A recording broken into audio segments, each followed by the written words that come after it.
The wind howled through the skeletal trees, their bare branches clawing at the sky like desperate hands. The moon hung low, a pale, sickly orb that cast an eerie glow over the desolate landscape. Somewhere in the distance, a lone wolf howled, its mournful cry echoing through the night. The air was thick with the scent of decay, and the ground beneath my feet was soft and yielding, as if the earth itself was rotting from within. I had been walking for hours, though it felt like days.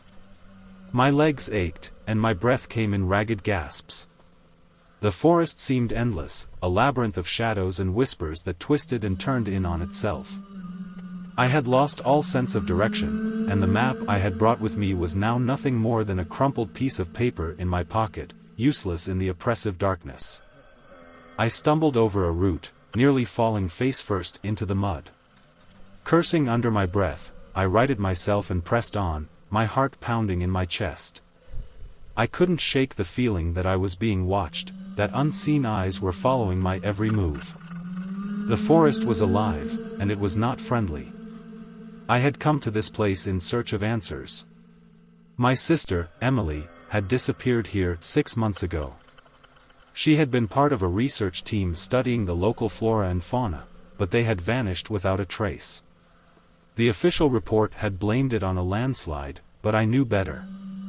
Emily had sent me a letter just days before she disappeared, a letter filled with cryptic warnings and desperate pleas for help. She had written of strange occurrences, of shadows that moved on their own, of whispers that seemed to come from nowhere and everywhere at once. She had begged me not to come after her, but I couldn't just leave her. She was my sister, my only family.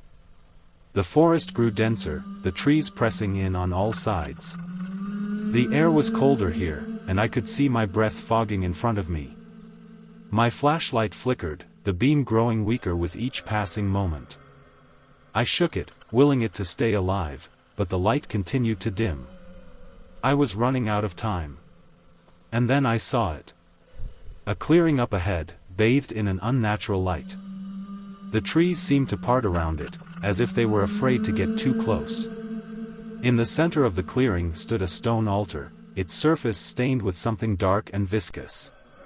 My stomach churned at the sight, but I forced myself to move forward, my feet dragging through the mud. As I approached the altar, I noticed the symbols carved into its surface.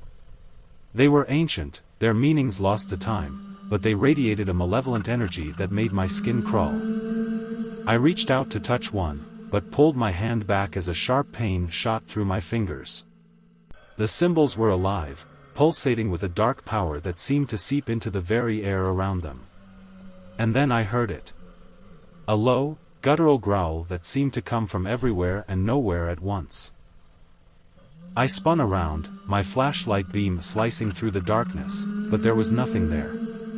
The growl grew louder, more menacing, and I felt a cold sweat break out on my forehead. My heart was pounding now, each beat echoing in my ears like a drum. "Who's there?" I called out, my voice trembling. "Show yourself." The growl turned into a laugh, a deep, throaty chuckle that sent shivers down my spine. And then, from the shadows, it emerged. At first, I thought it was a wolf, but as it stepped into the light, I realized it was something far worse. Its body was twisted and malformed, its fur matted and filthy.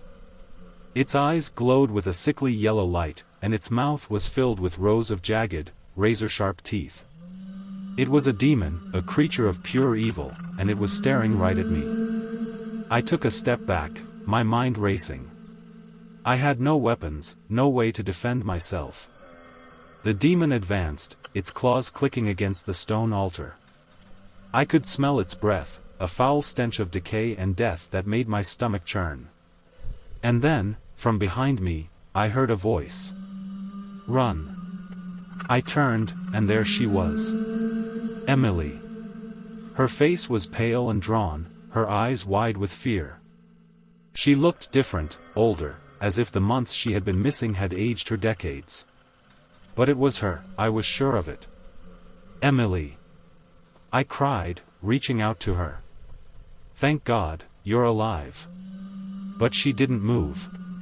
She just stood there, her eyes locked on the demon. "Run," she said again, her voice barely above a whisper. "You don't belong here." The demon let out a roar, and I felt a surge of adrenaline. I grabbed Emily's hand and pulled her with me as I turned and ran, my feet slipping in the mud. The forest seemed to close in around us, the trees twisting and turning to block our path. The demon was close behind, its growls growing louder with each passing moment. We ran for what felt like hours, our breath coming in ragged gasps. My legs burned, and my lungs felt like they were on fire, but I didn't dare stop. The demon was relentless, its claws slashing at the air just inches from our backs. And then, suddenly, we burst out of the forest and into a wide, open field. The moon was brighter here, its light illuminating the landscape in stark relief. I could see a small cabin in the distance, its windows dark and lifeless. "Over there," Emily gasped, pointing to the cabin. "We can make it."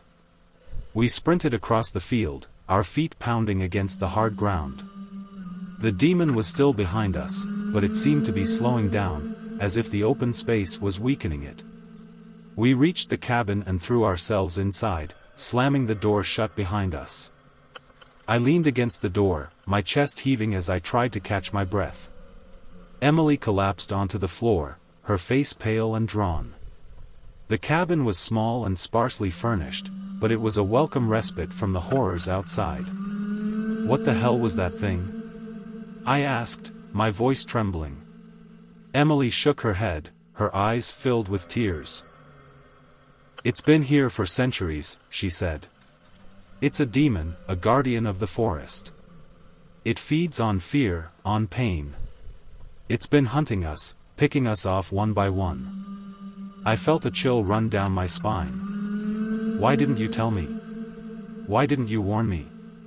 "I tried," she said, her voice breaking. "I sent you that letter, but I didn't think you'd actually come. I didn't want you to get involved. This place, it's cursed. Once you're here, you can never leave." I stared at her, my mind reeling. "What do you mean, we can never leave?" Emily looked up at me, her eyes filled with a mixture of fear and resignation. "The forest won't let us go. It's alive, and it's hungry. It feeds on our fear, our pain. The more we try to escape, the more it tightens its grip. We're trapped here, forever." I felt a surge of panic, but I forced myself to stay calm. "There has to be a way out. There has to be something we can do." Emily shook her head. "There's no way out. The only thing we can do is try to survive, for as long as we can." I looked around the cabin, my mind racing. There had to be a way out, there had to be. I couldn't just give up, not now. Not after everything we'd been through. And then I saw it. A small, wooden box sitting on a shelf in the corner of the room. It was old and weathered, its surface covered in intricate carvings. I walked over to it and picked it up, my hands trembling. "What's this?" I asked, holding it up for Emily to see. Her eyes widened in fear. "Put it down," she said, her voice trembling. "That's not ours. It belongs to the forest." But I couldn't put it down. There was something about the box, something that called to me. I could feel a strange energy emanating from it, a power that seemed to pulse in time with my heartbeat. I opened the box. Inside was a small, black stone, its surface smooth and polished. It was cold to the touch, and as I held it in my hand, I felt a surge of energy course through my body. The room seemed to grow darker, the shadows lengthening and twisting around me. And then I heard it. A voice, low and guttural, speaking in a language I didn't understand. It was coming from the stone, from the box, from the very air around me. The voice grew louder, more insistent, and I felt a pressure building in my head, as if my skull was about to split open. I dropped the stone, and the voice stopped. The room was silent, the shadows retreating back to their corners. I looked at Emily, my heart pounding in my chest. What the hell was that? I asked, my voice trembling. Emily stared at me, her eyes filled with a mixture of fear and awe. You shouldn't have done that, she said. You've awakened it. Awakened what? I asked, though I already knew the answer. The demon, she said. The one that's been hunting us. It's been asleep, dormant, but now it's awake. And it's coming for us. I felt a chill run down my spine. What do we do? Emily shook her head. There's nothing we can do. It's too late. We're already dead. I stared at her, my mind reeling. No, I said, my voice firm. I'm not giving up. Not now. There has to be a way to stop it. Emily looked at me, her eyes filled with a mixture of fear and hope. There is one way, she said. But it's dangerous. More dangerous than anything we've ever done. Tell me, I said, my voice steady. Emily took a deep breath. The stone, she said. It's a key. A key to the demon's prison. If we can use it, we can trap the demon, lock it away forever. But it won't be easy. The demon will fight us, and it will use every trick in its arsenal to stop us. I nodded, my mind made up. Then that's what we'll do. We'll trap it.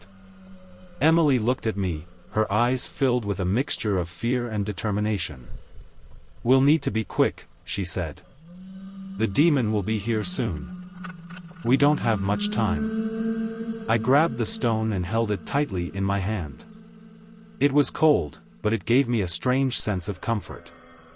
I could feel its power, its energy, and I knew that it was our only hope. Let's go, I said, my voice steady. Emily nodded, and together we stepped out of the cabin and into the night. The forest was alive, the trees twisting and turning around us, their branches reaching out like claws. The air was thick with the scent of decay, and the ground beneath our feet was soft and yielding. We moved quickly, our footsteps muffled by the thick layer of mud. The demon was close, I could feel it. Its presence was like a weight on my chest, a pressure that made it hard to breathe. And then we saw it. The demon stood in the center of the clearing, its body twisted and malformed. Its eyes glowed with a sickly yellow light, and its mouth was filled with rows of jagged, razor-sharp teeth. It was larger than I remembered, its body pulsating with a dark energy that seemed to radiate from its very core. Emily and I stopped, our breath coming in ragged gasps. The demon turned to face us, its eyes locking onto mine. I could feel its gaze, a cold, calculating stare that seemed to pierce through my very soul. And then it spoke. Its voice was low and guttural, a sound that seemed to come from the very depths of hell. You should not have come here, it said, its words dripping with malice. This is my domain, and you are trespassing. I felt a surge of fear, but I forced myself to stay calm. We're not afraid of you, I said, my voice steady. We're here to stop you. The demon laughed, a deep, throaty chuckle that sent shivers down my spine. You cannot stop me, it said. I am eternal. I am the darkness. I am the end. Emily stepped forward, her eyes filled with determination. We have the stone, she said. We can trap you, lock you away forever. The demon's eyes narrowed, and I could see a flicker of fear in its gaze. But it was gone in an instant, replaced by a cold, calculating stare. You think you can trap me, it said, its voice dripping with contempt. You are nothing but insects, crawling in the dirt. You cannot hope to defeat me. I tightened my grip on the stone, feeling its power surge through my body. We'll see about that, I said, my voice steady. The demon roared, its body pulsating with a dark energy that seemed to radiate from its very core. It lunged at us, its claws slashing through the air with a speed that was almost too fast to follow. But we were ready. Emily and I moved in unison, our bodies working together as if we were one. We dodged the demon's attacks, our movements fluid and precise. The stone in my hand seemed to guide us, its energy flowing through our bodies and giving us the strength we needed to fight. The demon was powerful, but we were faster. We dodged its attacks, our movements fluid and precise. The stone in my hand seemed to guide us, its energy flowing through our bodies and giving us the strength we needed to fight. And then, finally, we saw our chance. The demon lunged at us, its claws slashing through the air. But this time, we were ready. Emily and I moved in unison, our bodies working together as if we were one. We dodged the demon's attack, and then, with a surge of energy, we struck. The stone in my hand glowed with a bright, white light, and I could feel its power surging through my body. I thrust it forward, and the light shot out, enveloping the demon in a blinding glow. The demon roared, its body twisting and writhing as the light consumed it. Its form began to dissolve, its body breaking apart into 1,000 tiny pieces. And then, with a final, ear-splitting scream, it was gone. The forest was silent, the only sound the soft rustling of the trees in the wind. Emily and I stood there, our breath coming in ragged gasps. The stone in my hand was cold now, its energy spent. "We did it," Emily said, her voice trembling. "We trapped it." I nodded, my mind reeling. "We did," I said. "But at what cost?" Emily looked at me, her eyes filled with a mixture of fear and relief. "We're alive," she said. "That's all that matters." I looked around the clearing, my heart pounding in my chest. The forest was still, the shadows retreating back to their corners. The air was cold, but it was clean, free of the stench of decay. "We need to go," I said, my voice steady. "We need to get out of here." Emily nodded, and together we turned and walked away from the clearing, our footsteps muffled by the thick layer of mud. The forest seemed different now, less oppressive, less alive. The trees were just trees, their branches no longer reaching out like claws. We walked for what felt like hours, our breath coming in ragged gasps. The moon was high in the sky now, its light illuminating the landscape in stark relief. I could see the edge of the forest up ahead, the trees thinning out as we approached. And then, finally, we stepped out of the forest and into the open air. The moon was bright, its light casting a soft glow over the landscape. The air was clean, free of the stench of decay, and I felt a surge of relief wash over me. "We made it," Emily said, her voice trembling. "We're free." I nodded, my mind reeling. "We are," I said. "But we can't forget what happened here. We can't forget the demon." Emily looked at me, her eyes filled with a mixture of fear and determination. "We won't," she said. "We'll remember. And we'll make sure no one else has to go through what we did." I nodded, my heart pounding in my chest. The stone in my hand was cold now, its energy spent. But I knew that it was still there, a reminder of what we had faced, of what we had overcome. We walked away from the forest, our footsteps muffled by the soft grass. The moon was high in the sky now, its light casting a soft glow over the landscape. The air was clean, free of the stench of decay, and I felt a surge of relief wash over me. We were free. But we would never forget.